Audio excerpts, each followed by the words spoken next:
Good morning. How are you today? Good. Fine. It's Friday.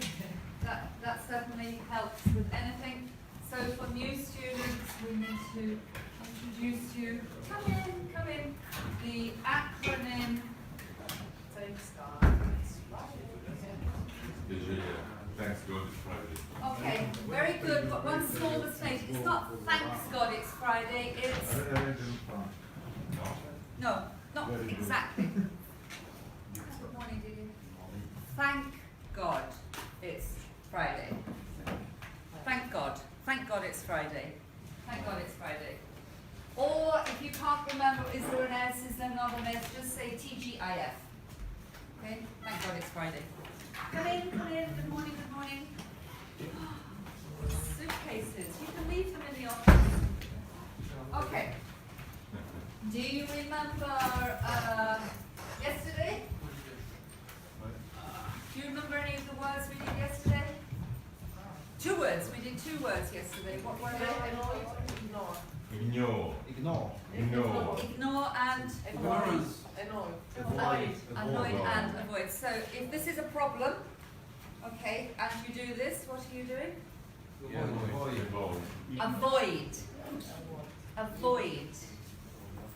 If this is the problem and you go, what are you doing? Ignoring. You are ignoring. Ignore. Okay, and the other one? Annoyed, to annoy somebody and avoid. Can you hear the difference? Ignore and avoid. No, Jamie, I can't hear the difference. Ignore, avoid. Ignore, avoid. Okay, you say it. I don't need to say it. I have really good pronunciation. You need to say it. Ignore. Very good, students. And the other one? Okay, perfect. All right, we'll move on. Right, what's this? What can you see here? A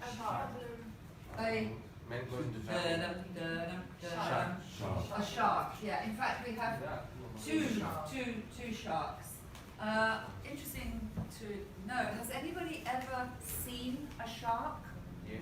Yes. Mama, you remember seeing a shark? Yeah. Were you in the water? On TV? Yeah, TV doesn't count. No, I mean in the water with a shark.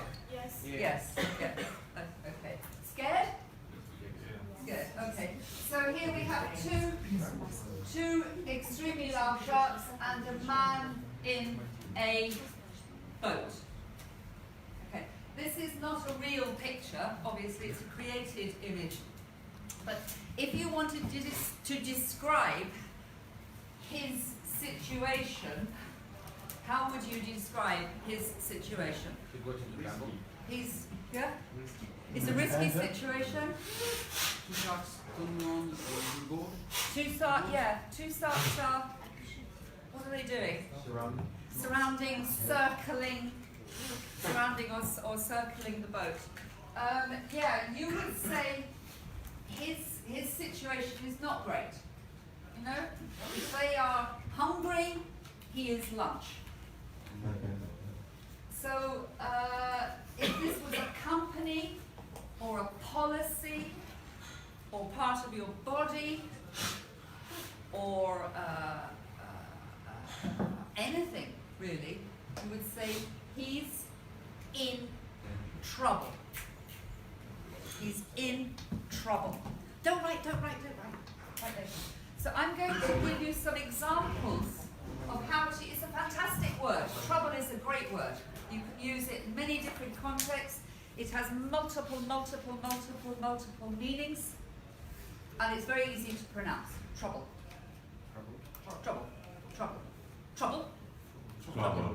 Yeah, trouble. The preposition is in trouble. You are in trouble. You could say at the moment, the planet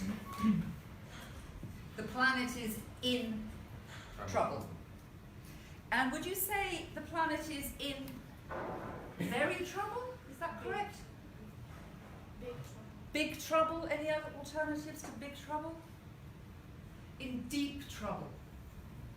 Deep, like the sea, is deep. Deep trouble. The planet is in deep trouble. If you are a doctor, you could say, Janey, you have to stop drinking. This is only an example, it's not true. You have to stop drinking because your liver is in trouble. Your liver, do you understand liver? Very nice with bacon. Yeah, that is. Yeah. Oh, sorry. Seriously. It's like my heart. My liver is here, apparently. My liver is in deep trouble. Your liver is in trouble if you have too much to drink. Okay, so what's the verb before trouble? Different verbs, no? To get, to be, to have, have. You can, if you go to the doctor, you can say, I'm having trouble with my feet. I'm having trouble with my eyes. I'm having trouble with my teeth. I'm having trouble with my teeth. But if you're a company, or a child, or a country, you would maybe use the verb to be. You know, China is in trouble with America. They're like this. If you're a small child, you take some money from your mother, maybe what children do, stupid things children do, you are in trouble. I would also use the verb to get into trouble. So in Britain, if you smoke in the tube, you will get into trouble with the transport police. It's not permitted to smoke. If you do something bad, the police will talk to you and you will get into trouble. Get into trouble. So what's the difference? What's the opposite of get into trouble? To avoid troubles. Yes, very good, yeah. But you are in trouble and you go, oh, Out of trouble. you get out of trouble. Get into trouble, get out of trouble.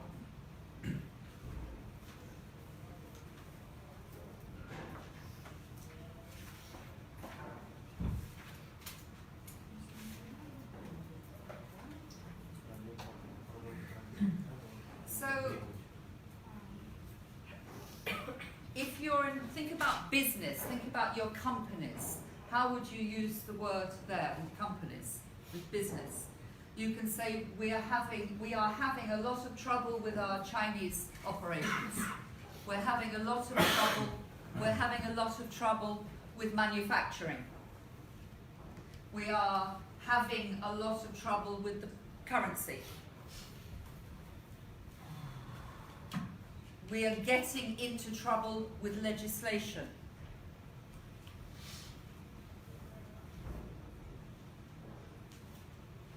We've got a lot of trouble with the factory. We've got union trouble. Do you understand unions? Syndicates, groups of workers, we've got union trouble.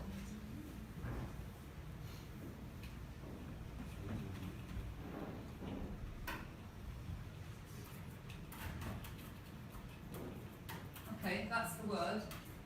This is obviously a person. Can you say that? Troublemaker. And what is a troublemaker? Who is a troublemaker? Is she a troublemaker? Are you a troublemaker? What's a troublemaker? A person who makes trouble. Yes, a person who makes trouble. Give me an example. Rebecca, give me an example. I'm a troublemaker. I can believe that very easily. In every class, there is one troublemaker. Usually the person who sits at the back. is the troublemaker, the person who makes trouble. In a group of nations, in a group of countries, you'll have one troublemaker who says no, no, no. It's Britain. In European Union, we, Britain, we are the troublemakers.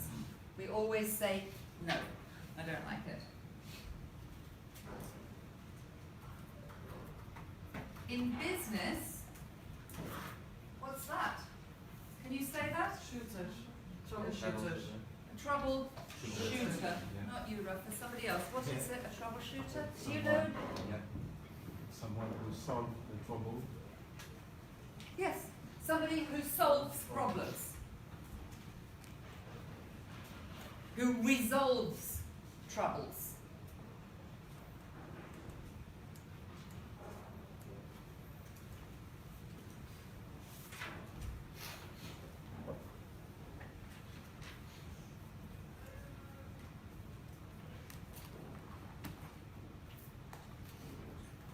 So they're actually opposites. If you have troublemakers, you need a troubleshooter to shoot the troublemakers. You'll often hear people in English saying,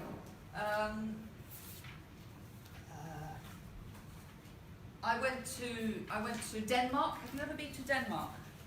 Denmark, beautiful country, Denmark. It's a very nice country. The trouble with Denmark is it's very expensive. Denmark is a beautiful country, but the trouble with Denmark is it's really expensive. The trouble with Italy is this year it's too hot. The trouble with Britain is our food is not very good.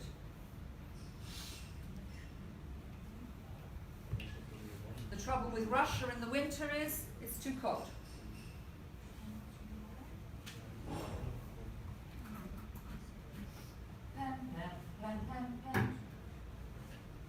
Trouble and problem are synonyms. They are indeed. They are indeed.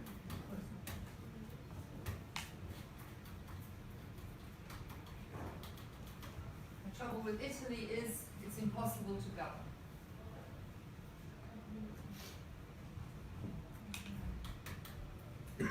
You could change it. The trouble with him is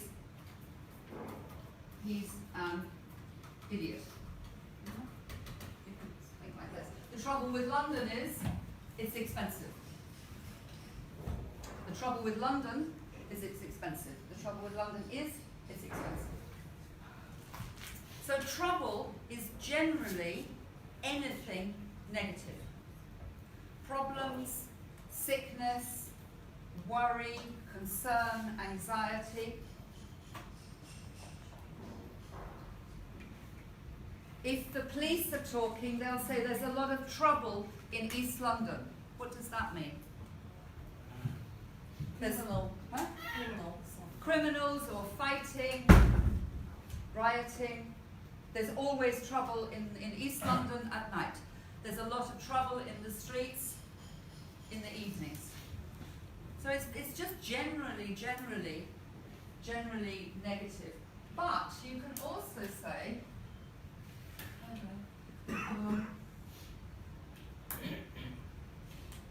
we have a big problem in London with homeless people. Homeless people, people who are sleeping in the streets. The problem is very troubling. What does that mean? It's a very troubling problem. Trouble. No. We can't solve it. Huh? We can't solve it. Not exactly good, but no. It's worrying. It makes you worried. So it's a bit different. You know, if she's a very troubled woman, my mother, for example, she was very troubled. She was very troubled. She had depression. She had problems. So you've got the verb and then you've got the nouns and the adjectives.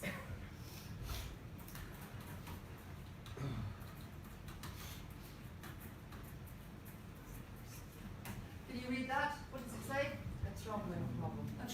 It's a very troubling problem. Or, if you don't want to use the word problem, issue. It's very troubling. People crossing the Mediterranean in boats is very troubling. Troubling, very troubling.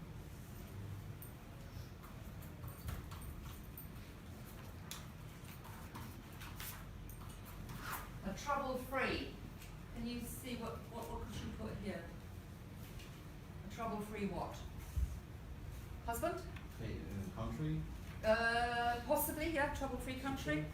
Car? Car? A car that doesn't break down is a trouble-free car, trouble-free engine. You could have a trouble-free trip. What would a trouble-free trip be? Good trip. A good trip. Your hotel was good, the flight was good, the food was good, the business was good. It was trouble-free. Low system. Huh? I think low system. Low. Low system. Family? Law, trouble-free legal system. Yes, you could. Free family? A trouble-free family. It would be an unusual to describe a family. Yeah. You could, though. Do you remember earlier in the week we did upbringing and childhood? You could say he had a very troubled childhood with lots of problems.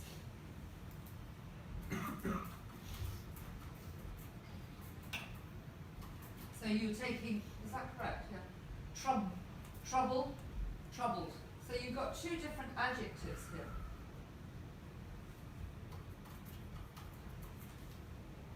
Childhood.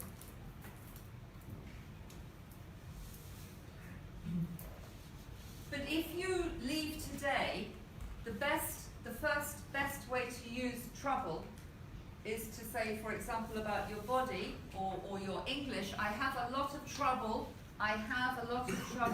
with the present perfect continuous. I have a lot of troubles with modal verbs.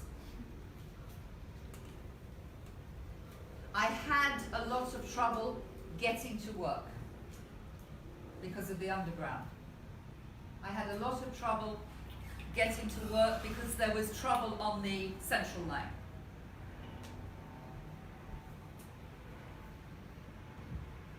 You can also say in business, can I speak to the boss? Can I speak to the boss? Boss? No, he's busy. Don't trouble him. Which means, don't bother him, don't worry him. Don't trouble him. You go to the doctor, you say, I'm having trouble with my stomach.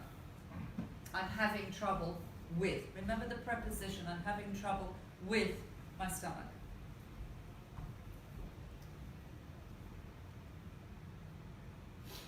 And if you are thinking about breaking the law, you say don't do that, you will get into trouble. You'll get into trouble with your parents if you come here to learn English and don't learn English. You'll get into trouble with your boss if you don't speak English. If we say you will have trouble with... You'll have trouble with, you can say that, that's absolutely fine. You say trouble or troubles? Trouble, usually trouble. Troubles is plural, it's possible, but it's unusual. Any questions, anybody? Thank you. I hope you have a trouble-free day.